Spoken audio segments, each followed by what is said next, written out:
नेपालमा जति पनि निजी क्षेत्रले बनाएका छन् त्यो चाहिँ सबै आरवार प्रगतिया यो रणप्रिपत नदी प्रवाहित भन्छ त्यो चाहिँ पानी जम्मा गरेर होइन कि जस्तो पानी आउँछ त्यसलाई अलिकति फिल्टर गरेर जलविद्युत निकाल्ने आरवार प्रगतिका आयोजनाहरू हुन्छन् धेरै चाहिँ आरवार प्रगतिका आयोजनाहरू नेपालमा छन् र नेपालमा नेपाल सरकारको कुलेखानी एउटा मात्रै हो जुन चाहिँ तपाईँको पिआर के अरे रिजर्भर आयोजना छ र अर्को चाहिँ पिआरवार हुन्छ कति घण्टा चाहिँ फुल पावरमा चलाउने जस्तो 100 मेगावाट चाहिँ प्रोजेक्ट छ भने 4 घण्टा चाहिँ म दिनको फुल पावरमा चलाउँछु भन्ने हुन्छ त्यो चाहिँ पिआरवार हुन्छ र अर्को चाहिँ रिजर्भर आयोजना रिजर्भर चाहिँ हामी पानी बन्द गरेर राख्छौँ जुन बेला हामीलाई आवश्यक पर्छ त्यो बेलामा चाहिँ फुल चलाउँछौँ त्यसलाई रिजर्भर आयोजना भन्छ र अर्को चाहिँ तपाईँको अहिले पम्प स्टोरेज व्यापक रूपमा यो भारतमा विशेष प्रख्यात भएको छ पम्प स्टोरेज जुन चाहिँ तलाउमा पानी हुन्छ तलाउको पानी माथि डाँडा नजिकैका डाँडा भागमा माथि स्टोर गर्ने अनि दिउँसोभरि पानी तलाउको पानी माथि डाँडामा पठाउने र रातभरि चाहिँ त्यो तलाउको पानीबाट तल चलाउने भने पम्प स्टोरेज यो 4 प्रकारका आयोजनाहरू हुन्छन्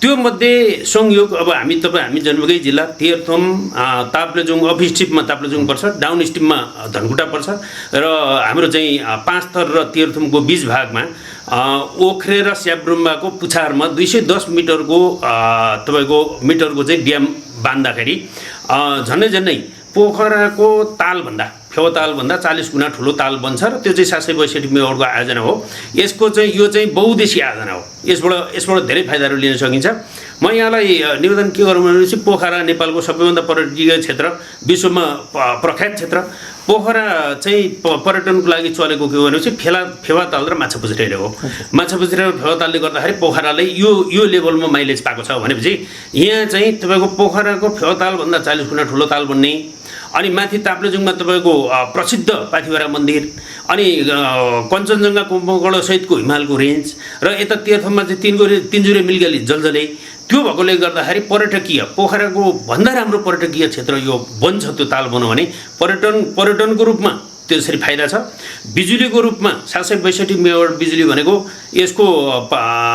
यसमा चाहिँ वर्षको 25 अरब पैसा चाहिँ बिजुलीबाट लिन सकिन्छ यो तपाईलाई सबै डाटा बताइराखेको छु मैले यो डाटा कसरी बताइराखेको छु भनेपछि नेपाल विद्युत प्राधिकरणले सन् 2016 मा यो तम्बुर जलसंयुक्त जलविद्युत आयोजनाको अनुमति पत्र लिएर त्यसले स्टडी गरेको थियो त्यो स्टडीको अनुसार डाटा बताइराखेको छु र त्यो हिसाबमा चाहिँ अब त्यो 40 गुणा ठुलो ताल बन्दाखेरि मत्स्य पालनको उत्तिकै सम्भावना यससँग सिँचाइ जोडिन्छ यससँग पम्प स्टोरेज प्रोजेक्ट जोडिन्छ भनेपछि यो चाहिँ एकदमै बहुआमिक आयोजना भएकोले गर्दाखेरि यसमा यो चाहिँ मेरो सपनाको आयोजना छ मैले एउटा आफै गर्दै भन्दै जाँदाखेरि एउटा चाहिँ यो जलविद्युतका सबै संस्थाहरूको नेतृत्व गर्ने ठाउँमा पनि म पुगेको भएर यो आयोजना चाहिँ अब निजी क्षेत्रले बनाउन सक्छ भन्ने मान्यताका साथ यो आयोजनामा अलिकति म चाहिँ एडभोकेसी गरिरहेको छु जस्तै यत्रो आयोजना बनाउन चाहिँ पैसा कसरी जुटाउने कति खर्च लाग्छ यसको के छ भनेपछि त्यो मैले सबै तपाईलाई जे बताइराखेको छु यो सबै जसले श्रोताहरू हुनुहुन्छ श्रोताहरूले यो बताइराखेको कुरा मैले अघि पनि भने नेपाल विद्युत प्राधिकरणले 2016 मा अध्ययन गरेको त्यो डाटा अध्ययन गरेर मैले बताइराखेको छु त्यो अनुसार यसमा लागत अहिले चाहिँ 150 अरब पैसा 150 अरब लागत छ 765 मेगावाट बनाउन यसमा के छ भने 150 अरब भनेको त्यो सबै हामीले हाल्ने पैसा होइन त्यसमा इक्विटी र डेट ऋणको कुरा आउँछ ऋण ब्याङ्कले 80% ऋण हाल्छ र 20% हामीले इक्विटी हाल्नुपर्छ 20% इक्विटी भनेको 150 अरबको 30 अरब भयो 30 अरब इक्विटी चाहिँ के हुन्छ भने नेपाल सरकारले नीति बनाइदियो भने मैले सजिलो उदाहरण दिन्छु तीर्थम पावर कम्पनी यही छ यसको अहिले चाहिँ पुँजी 80 करोडको छ 80 करोडको मान्छेहरूलाई अब 1:1 राइट सेयर खोलेर सङ्कलन गरौँ भने 80 करोड पैसा चाहिँ यही तीर्थम पावर कम्पनी मार्फत पनि जम्मा हुन्छ त्यस्तै तपाईँको चाहिँ 30 वटा कम्पनी भयो भने चाहिँ त्यो 30 अरब पैसा जुटाउन सकिन्छ पैसाको समस्या छैन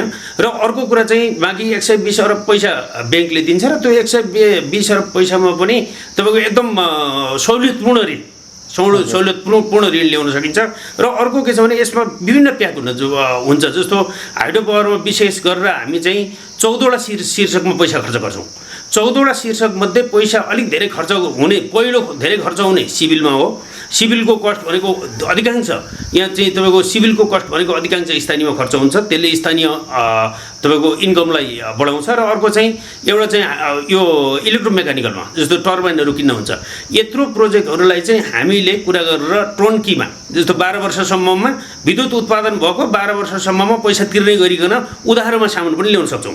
त्यसैले गर्दाखेरि यो चाहिँ के छ भनेपछि पैसा चाहिँ हामी निजी क्षेत्रले नेपाल सरकारलाई पटक पटक भनेका छौँ। हामी चाहिँ अहिले हाम्रो नेपालमा 3900 मेगावाट टोटल उत्पादन छ। त्यो टोटल उत्पादनमध्ये 3212 मेगावाट उत्पादन हामी निजी क्षेत्रको छ, हामी इपान सम्बद्धहरूको छ र यो इपान सम्बद्धहरू हामी सबै मिलेर तम्बुर आयोजना हामी बनाउँछौँ भनेर हामी सरकारसँग अनुरोध गरेका छौँ र त्यो सबैजना मिलेर बनाउँदाखेरि यसमा हामी पैसाको खाँचो हुँदैन। त्यो 30 अरब मात्रै होइन, 50 अरब हामी हालेर 100 अरब मात्रै ब्याङ्कको ऋण लिने गरी पनि गर्न सक्छौँ। त्यसमा चाहिँ स्थानीय 4वटा जिल्लाहरूलाई अति प्रभावित भएको आधारमा घरधुरी मैले क्यालकुलेसन गरेको छु। मैले के अन्दाज गरेको छु भने एउटा घरधुरीबाट 50,000 पैसा चाहिँ उठ्छ भन्ने मैले अन्दाज गरेको छु, लगानी हुन्छ भन्ने अन्दाज गरेको छु। त्यसले गर्दाखेरि यो पैसा जुटाउन पनि सकिन्छ र यसलाई चाहिँ मैले 5 वर्षको अवधि चाहिँ अध्ययन र लगानी जुटाउनमा र 5 वर्षको अवधि चाहिँ बनाउनमा गर्दाखेरि नेपाल सरकारले निजी क्षेत्रलाई पत्यायो भने यो आयोजना 10 वर्षमा बनाउन सकिन्छ भन्ने मेरो अन्दाज छ। जस्तै अहिले काम केही अगाडि बढाएको छ छैन, के छ त त्यो हाइड्रो पावर बनाउनको लागि? यसको अवस्था चाहिँ के हो भनेपछि पहिलो कुरा यत्रो नेपाललाई उज्यालो बनाउने, यहाँ उज्यालो बनाउँदाखेरि कसले उज्यालो बनायो भन्ने प्रतिस्पर्धा त चलेको छ। तर निजी क्षेत्रले यत्रो कम्पिटिसन के अरे रिस्क मोलेर तपाईँको विद्युत उत्पादन गरेको छ, जुन डाटा अघि मैले तपाईँलाई भने। अब त्यो निजी क्षेत्रलाई अझै पत्याएको छैन र यत्रो यसमा चाहिँ नेपाल सरकारले पत्यायो भने यसमा अहिलेको अवस्था यसको ठ्याक्कै चाहिँ लगानी बोर्डमा छ। यो नेपाल सरकारले BRI अन्तर्गत चाइना पावरलाई दिएको थियो। चाइना पावरले टाइममा काम गरेन। त्यो चाइना पावरलाई टाइममा कायम नहुनुको कारण चाहिँ भू राजनीति हो। चाइना पावर चाहिँ यो आयोजना पिनट्सको रूपमा एकदम सानो हो, उसका लागि यो बनाउन सक्थ्यो। तर बिजुली चाहिँ चाइनाको लगानीको बिजुली भारतले नकिनिदिने, त्यहाँ माथि पनि BRI अन्तर्गतको दिएको छ। त्यो भएकोले गर्दाखेरि योलाई चाहिँ नेपालले विथड्र गर्नको लागि लगानी बोर्डमा अहिले विथड्र गर्ने प्रक्रियामा छ। त्यो विथड्र गरेर निजी क्षेत्रलाई दियो भनेपछि निजी क्षेत्रले बनाउँछ भन्ने मेरो कुरा हो। जस्तै यो योजना सुरु गर्ने मुख्य प्राविधिक तथा नीतिगत चुनौती चाहिँ के जस्तो लाग्छ हजुरलाई? सबैभन्दा पहिला त के हुनु पर्यो भने चाहिँ अब विद्युत ऐन 2049 अनुसार निजी क्षेत्रले लाई अनुमति पत्र दिनु पर्यो। सबैभन्दा पहिला त सरकारै तयार हुनु पर्यो। अब यसमा चाहिँ के हुन्छ भने नेपाल सरकारको हाम्रो काम नि अब त्यो तालमेल कस्तो नमिलेको भनेपछि यो एउटाले बिजुलीको लाइन खन्ने, एउटाले ढलको लाइन खन्ने त हामी देखिरहेका छौँ नि, होइन? त्यसमा एउटा एकअर्कामा तालमेल नमिलेको नेपाल सरकारकै हो। एउटा मन्त्रालयले एकपल्ट काम गर्छ, बाटो पिच भइसक्यो, अर्को आएर भत्काइदिन्छ। त्यस्तो खालको काम भइरहेछ। त्यो खालको काम तम्बुरमा पनि भइरहेछ। जस्तो तम्बुर करिडोर बनेको छ, तम्बुर करिडोरको झन्डै 20 किलोमिटर जति भाग चाहिँ यो तम्बुरले डुबाउँछ। त्यसलाई माथि सार्नु परेछ। त्यसको कस्ट पनि मैले अहिले जुन कस्ट भने तपाईँलाई त्यो कस्टमा त्यो बाटो सार्ने कस्ट पनि परेको छ। 2टा पुल डुबाउँछ, पुल डुबाउने कस्ट पनि परेको छ र 2टा आयोजनाहरू डुबाउँछ यसले। जस्तो यही विषयमा पनि कतिपयले के भन्छन् भने यो त 2500 मेगावाट पनि बनाउन सकिन्छ अरे नि भन्छन् कि। त्यो 2500 मेगावाट पनि बनाउन सकिन्छ। त्यो बनाउनलाई के गर्नु पर्यो? 210 मिटरको ड्याम हाइटलाई अग्लो बनाउनु पर्यो। अझै पानीको फ्लो माथि जान्छ भनेदेखि माथिका आयोजनाहरू पनि छोपिन्छन् फेरि। भनेपछि यसमा चाहिँ काबेली र तपाईँको हेमा खोलाका 2टा आयोजनाहरू डुबाउँछन्। तिनीहरूले वर्षमा जति पैसा एनइएबाट अहिले लिइराखेको छ त्यो बराबरको पैसा पनि यो आयोजनाले तिर्नुपर्छ। त्यो भएर यसको चाहिँ लागत अलिकति त्यसले पनि बढाएको छ। तर त्यो लागत बढाए पनि यो देशको सबैभन्दा नमुना र सबैभन्दा सुन्दर र सबैभन्दा राम्रो फिजिबल सामान्यतया के हुन्छ भनेपछि जलाशययुक्त जलविद्युत आयोजना भनेको नेपाल सरकारले जनताको सुविधाको लागि नाफा नोक्सान नहेरिकन बनाउने आयोजना हो। तर यो चाहिँ व्यावसायिक रूपमा नाफामूलक आयोजना छ। त्यसैले गर्दाखेरि यसलाई कति पनि ढिलो गर्नु हुँदैन। जति ढिलो गरियो त्यति चाहिँ तपाईँको यसको चाहिँ लागत बढ्ने जान्छ। जस्तै हजुरले चाहिँ यो सञ्चालन भयो भने धेरै योजनाहरू अथवा स्थानीयवासीहरूलाई पनि क्षति पुग्छ भन्नुभएको छ, होइन? जस्तै स्थानीयवासीहरूको पुनर्वास, क्षतिपूर्ति वा प्रभावित क्षेत्रको व्यवस्थापनबारे चाहिँ कसरी काम गर्न सकिन्छ? यसो छ, यो चाहिँ के छ भने सबैभन्दा देशमा धेरैवटा जलाशययुक्त जलविद्युत आयोजनाहरू छन्। त्यसमा हामीले बच्चैदेखि सुनिराखेको कुरा के हो भने चाहिँ बुढीगण्डकी जलविद्युत आयोजनाको बारेमा हामी सुनिरहेका छौँ। यो जलाशययुक्त जलविद्युत आयोजनाको सबैभन्दा ठुलो च्यालेन्ज भनेको रिसेटलमेन्ट हो। जस्तो त्यहाँ भइरहेका बस्तीहरू सार्ने कुरा हो। झन्डै तपाईँको बुढीगण्डकीमा 12,000 घरधुरीहरू सार्नुपर्ने छ त्यहाँ, होइन? तर यहाँ चाहिँ हामी यहीँ जन्मेको हुर्केको र तम्बुरका नदी किनारा सबै हामीले चारेको भएर हामीले चाहिँ ठ्याक्कै यसमा चाहिँ 150 घर मात्रै उठाउनु पर्छ कि। र अहिले पछिल्लो पिरियडमा त मलाई के लाग्छ भने त्यो 150 घर पनि छैनन्। अब रेकर्डमा छन्, होइन? रेकर्डमा छन्, तर त्यो नदी किनारमा छैनन्। विशेष गरेर माझीटार माझी टारमै बस्ती घट्या छ होइन हजुर। भनेपछि यसमा त इजी छ जस्तो त्यो 150 घरले म्याङ्लुङ बस्न चाहनुहुन्छ कि फिदिम बस्न चाहनुहुन्छ कि कहाँ चाहनुहुन्छ त्यो 150 घरलाई नै घर बनाइदिए पनि पुग्छ कि त्यो लेभलमा क्षतिपूर्ति राखेको छ। र अर्को कुरा चाहिँ नेपाल सरकारको अहिले पोलिसी के छ भने यहाँबाट जति विद्युत उत्पादन भयो उत्पादन भएको 15 वर्षसम्म 2%ले बिलमा कट्छ होइन अनि त्यो कमाइको चाहिँ तपाईँको 25% चाहिँ सिधै स्थानीय तहमा आउँछ क्या स्थानीय तहमा आउने भएकोले गर्दाखेरि अहिले नेपाल सरकारका बजेटहरू पालिकाहरूमा वडाहरूमा जुन नेपाल सरकारको बजेट आएको छ त्यो बजेट बराबरभन्दा बेसी पैसा चाहिँ तपाईँको तम्बरको रेभेन्यूबाट आउँछ भनेपछि स्थानीयमा स्वाभाविक रूपमा ग्रोथ आउने भयो। र अर्को कुरा चाहिँ मैले के भन्ने गरेको छु भने तेह्रथुमेलाई त्यो भोलि 5 थरमा पनि लागू होला म तेह्रथुमै भएकोले गर्दाखेरि अलिकति म तेह्रथुमलाई भनिरहेको छु तेह्रथुममा जाँगर चाहिँ भएको जाँगर चाहिँ गर्नु पऱ्यो पैसै नभएको मान्छेले 5 वर्षसम्म काम गर्यो भने कन्स्ट्रक्सन पिरियड हुन्छ नि कन्स्ट्रक्सन पिरियडमा काम गर्यो काम गरेर सपोज मैले मानिलिउँ 30,000 तलब भयो 30,000 तलबमा 15,000 चाहिँ घर लग्यो 15,000 चाहिँ लगानी गर्यो भनेपछि 5 वर्ष मान्छेले काम गर्दाखेरि 10 लाख जतिको सेयर चाहिँ त्यो काम गर्ने मान्छेको के जोसँग आज 1 रुपियाँ छैन त्यो मान्छेको 10 लाख जतिको सेयर हुँदो रहेछ 10 लाख जतिको सेयर भनेको यो लेभलको प्रोजेक्टको 10 लाख जतिको सेयर भनेको उसले चाहिँ उस्तै पर्दाखेरि सेयर मार्केटमा विभेद पऱ्यो डिभिडेन्ड खाँदाखेरि डिभिडेन्डको बेग्लै पार्ट छ त्यो डिभिडेन्ड भनेको 30औं वर्षमा आउने कुरा भयो त्यो क्रमशः आउँछ 10% आउला 15% आउला 20% आउला तर बजारमै सेयरै कारोबार गर्नु पर्यो भने पनि अहिले तपाईँको तेह्रथुम पावर कम्पनी साँची पनि छ भनेपछि त्यो चाहिँ 100को सेयर 1000मा बिक्ने सम्भावना छ 1000कोमा बिक्ने सम्भावना भएकोले गर्दाखेरि केही नभएको मान्छेलाई करोडपति बनाउने भन्ने योजना चाहिँ योबाट सफल गराउन सकिन्छ भन्ने लाग्छ हजुर। जस्तै व्यक्तिको त हजुरले कुरा गर्नुभयो होइन जस्तै स्थानीय सरकार प्रदेश र देशलाई नै के फाइदा गर्छ यसले अनि यो त यसो छ यो चाहिँ के छ भने तपाईँलाई अघि मैले भने यो चाहिँ बहुउद्देश्य आयोजना हो यसको जलविद्युत मात्रै के अरे विद्युत मात्रै सेल गर्ने होइन यसमा चाहिँ अर्को थप के हुन्छ भनेपछि जस्तो यो यहाँ चाहिँ तपाईँको 762 मेगावाटको आयोजना निर्माण गरेपछि यहाँबाट सुरुङ खन्द र लेटाङमा चाहिँ उल्याउन यसको चाहिँ लेटाङसम्म लगेर लेटाङमा पानी लगेर त्यहाँ 841 मेगावाटको अर्को जलविद्युत आयोजना बनाउन सकिन्छ र त्यो आयोजनाबाट तराईका झन्डै 1 लाख हेक्टरभन्दा बेसी जमिनहरूमा चाहिँ सिँचाइ गर्न सकिन्छ त्यसैले गर्दाखेरि यसको चाहिँ मल्टिपल उद्देश्यहरू छ। र अर्को चाहिँ यो ताल बनेपछि अघि तपाईँलाई मैले भने यो जलविद्युतका प्रकार त्यो मध्ये यत्रो ताल बनेपछि के हुन्छ भने हाम्रो चाहिँ तल ठुलो ताल हुने भयो त्यसको नजिकै डाँडाहरू हुने भयो जस्तो चुवान डाँडाहरू भए यो विभिन्न अमरपुर भयो यस्तो डाँडाहरू 5 थर र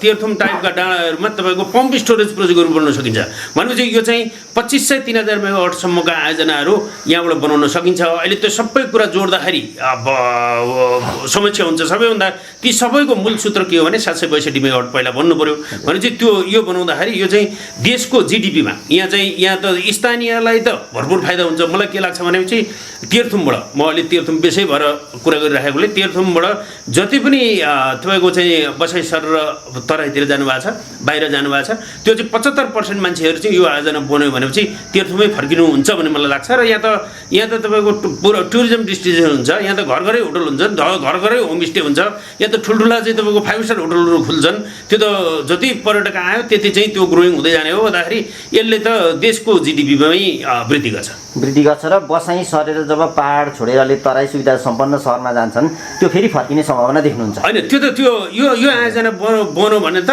त्यो फर्किनलाई आह्वान गर्नु पर्दैन सबै फर्किन्छन् भन्ने लाग्छ मलाई किनभने मान्छेले अहिले पहिला चाहिँ यहाँ दुःख भएकोले गर्दाखेरि तल गए अब तल दुःख भएकोले गर्दाखेरि माथि आउनुहुन्छ किनभने यो क्लाइमेट चेन्जले गर्दाखेरि तराई त अहिले गर्मीले गाह्रो भएको छ भनेपछि सबै कुरा राम्रो पहाडमा भइसक्यो भने सँगै व्यापार पनि सँगै भयो भने व्यापार पनि गर्न चाहिँ यहाँ अवसर सिर्जना भयो भने चाहिँ सबैजना फर्किनुहुन्छ भन्ने लाग्छ। जस्तै हजुरले व्यक्तिहरू मान्छेहरू फर्किनुहुन्छ भन्नुहुन्छ तर हाइड्रो पावरलाई कृषि उद्योग पर्यटनसँग कसरी जोड्न सकिन्छ जस्तो लाग्छ?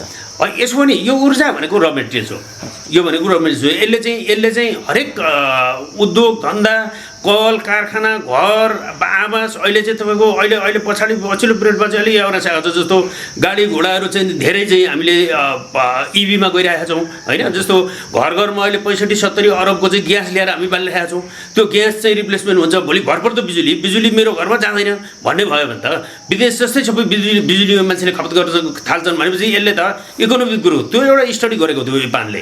जस्तो हामीले चाहिँ गत वर्ष भारतलाई बिजुली सरदरमा यो चाहिँ दुईटा मार्केटमा हामी भारतमा बिजुली बेचिरहेका छौँ। अहिले नेपालले 1100 मेगावाट बिजुली गइरहेको छ।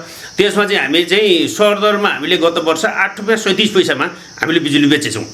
त्यो एउटा स्टडी चाहिँ हामीले के गर्यौँ भने त्यो बिजुली नेपालमै प्रयोग गरेको भएदेखि के हुन्थ्यो भनेर हामीले अध्ययन गरेका थियौँ। एउटा हामीले त्यो चाहिँ इकोनोमिक्सहरूको ग्रुपै बनाएर अध्ययन गरेको थियौँ। त्यो अध्ययन गर्दाखेरि त्यो 8 रुपियाँ 67 पैसा प्रति युनिटको बिजुली नेपालमै प्रयोग गरेको भए त्यसको इफेक्ट चाहिँ 45 रुपियाँको हुँदो रहेछ क्या। त्यो भएर के हो भनेपछि अहिले हामीले निर्यात भन्दा पनि नेपालमै उपयोग गऱ्यो भने चाहिँ त्यसले त चेन इफेक्ट आयो नि त।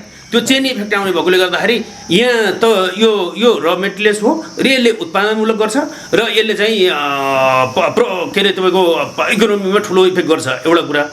अर्को कुरा के हो भने चाहिँ यो तपाईँको जलविद्युतको चाहिँ लगानी कस्तो हो भने चाहिँ बाटोमा इन्फ्रास्ट्रक्चरमा लगाए जस्तो लगानी होइन क्या। यो चाहिँ विद्युत उत्पादन भएपछि सर दर अहिले नेपालको सन्दर्भमा सर दर 3 करोडका दरले प्रति मेगावाट 3 करोडका दरले वर्षको कमाउन थालेपछि त्यो पैसा जति आउँछ त्यो पैसा त फेरि रोटेसनमा जान्छ नि। त्यो रोटेसनमा गएकोले गर्दाखेरि यसले इकोनोमीमा त भयङ्कर इफेक्ट गर्छ र राम्रो गर्छ। प्रदेश तथा सङ्घ सरकारले चाहिँ ऊर्जा नीतिमा के सुधार गर्नुपर्छ जस्तो लाग्छ हजुरलाई? यसो छ मलाई के लाग्छ भनेपछि अब निजी क्षेत्र फुल फङ्सनमा छ। अब निजी क्षेत्रले यत्रो 80% सम्म बिजुली उत्पादन गरेर देशलाई उज्यालो बनाएको छ भने निजी क्षेत्रलाई अब सरकारले नपत्याउनु पर्ने कुनै कारण छैन। त्यसैले गर्दाखेरि निजी क्षेत्रलाई पैसा प्रशस्त कमाऊ सहजै नीतिगत सहजीकरण गरिदिने र सरकारले के गर्नु पर्यो भने नीतिगत सहजता बनाएर जस्तो विद्युत व्यापारमा प्रसारण लाइनमा र विद्युत उत्पादनमा जस्तै सबै निजी क्षेत्रलाई दिनु पर्यो। निजी क्षेत्रलाई कसले कति पैसा कमायो भनेर हेर्ने कि कसले कर तिरेकै तिर्न भनेर हेर्ने चाहिँ सरकारको नीति हुनु पर्यो। त्यो भयो भनेपछि यो क्षेत्रले मैले यो देश सबै समृद्ध बनाउँछ भन्ने त म यसलाई ग्यारेन्टी गर्न सक्दिनँ, तर यो देशलाई समृद्धिको बाटोमा ऊर्जा क्षेत्रले लान सक्छ। जस्तै अब धेरै बिजुली उत्पादन भयो भने कसैले अब नेपालमा त्यत्रो खपत पनि हुँदैन, अब इन्डियाले पनि किन्दैन भन्छन् नि। उत्पन्न बिजुलीको बिक्री मूल्य निर्धारण बजार विस्तार चाहिँ कसरी सम्भव छ त? यसो छ नि, अब यसो छ त्यो भूगोलले पनि राम्रो साथ दिएको छ, अलिकति कुटनीतिकले साथ दिएको छैन होइन। जस्तो भारतमा के हुन्छ भने त्यसमा पनि सरकारसँगै हामी अनुरोध गर्छौँ सरकारलाई अलिकति उद्धार हुनुपर्छ। भारतसँग अहिले हाम्रो अघि मैले तपाईँलाई भने 3900 मेगावाट विद्युत उत्पादन गर्ने नेपाल अनि 5,50,000 मेगावाट बिजुली उत्पादन गर्ने भारत। अहिले भारतमा 5,50,000 मेगावाट छ। त्यहाँ त निजी क्षेत्रले 49% स्टेक होल्ड गरेको छ। उनीहरूले प्रसारण लाइन पनि बनाउन पाउँछन्, उनीहरूले विद्युत उत्पादन पनि गर्न पाउँछन्, उनीहरूले वितरण पनि गर्न पाउँछन्, बेच्न पनि पाउँछ। इभन अडानीले अहिले चाहिँ 5,000 मेगावाट चाहिँ तपाईँको विद्युत उत्पादन गरेर सोलरको विद्युत उत्पादन गरेर बङ्गलादेशमा बेचिरहेको छ। भनेपछि त्यस्तै उदार नीति चाहिँ नेपालमा पनि हुनु पर्यो। सपोज त्यो हामीले यही बनायौँ तपाईँको तम्बुर बनायौँ, तम्बुर हामीलाई आवश्यक पर्दाखेरि यहाँ चलाउने होइन, आवश्यक नपर्दाखेरि हाम्रो त 72 किलोमिटरको दूरीमा त हाम्रो त बोर्डरै पर्छ त। तपाईँको दुबीबाट चाहिँ पारी पुणेमा तरिको भनेपछि भारतमा बेच्नलाई पनि निजी क्षेत्रलाई अनुमति पनि दिनु पर्यो र भारतीय लगानीकर्ताहरू पनि आउन उत्साहित छन्। किनभने पैसा र पानी ओह्रालोमा बग्छ, पैसा र पानी ओह्रालोमा बग्छ।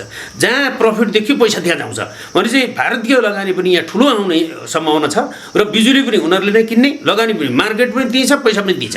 त्यहाँपछि अब नेपाली पनि अब चाहिँ ऊर्जा क्षेत्रमा नेपाली लगानीकर्ताहरूले पनि विश्वास गरेको छ। त्यसैले गर्दाखेरि यो सम्भावना त अपार छ। सबै कुराहरू सरकारमा भर पर्छ र सरकारले त्यो नीतिगत व्यवस्था गरिदियोस् भन्ने हामी माग गरिरहेछौँ। हाइड्रो पावर सञ्चालनको लागि तेह्रथुमवासी, ताप्लेजुङवासी, पाँचथरवासी, अलिकति नजिक छिमेकी जिल्लाहरूलाई अनि प्रदेश सरकारलाई, सङ्घ सरकारलाई के भन्न चाहनुहुन्छ? अब यो चाहिँ यसो भयो, यो व्यापार भनेको सामान्यतया विकसित देशहरूमा हामीले राम्रा नराम्रा कुरामा अलि नराम्रा कुरा बढी सिक्ने गरेका छौँ, राम्रो कुरा कम सिक्ने गरेका छौँ। अब निजी क्षेत्र फुल फङ्सनमा आयो, सरकारले नै यो आयोजना बनाउने भनेदेखि बुढी गण्डकी जस्तो कहानी हुन्छ। त्यसैले गर्दाखेरि प्रदेश सरकार, स्थानीय सरकार, तेह्रथुम, ताप्लेजुङ, पाँचथर, धनकुटा अहिले यो जनतामा नि जन लेभलमा चाहिँ एकदमै तपाईँको उत्साह आएको छ होइन।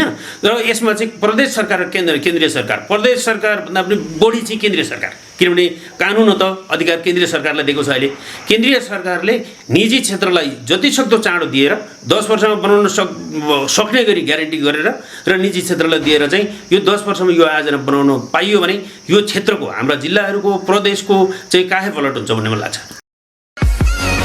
TTM online TV.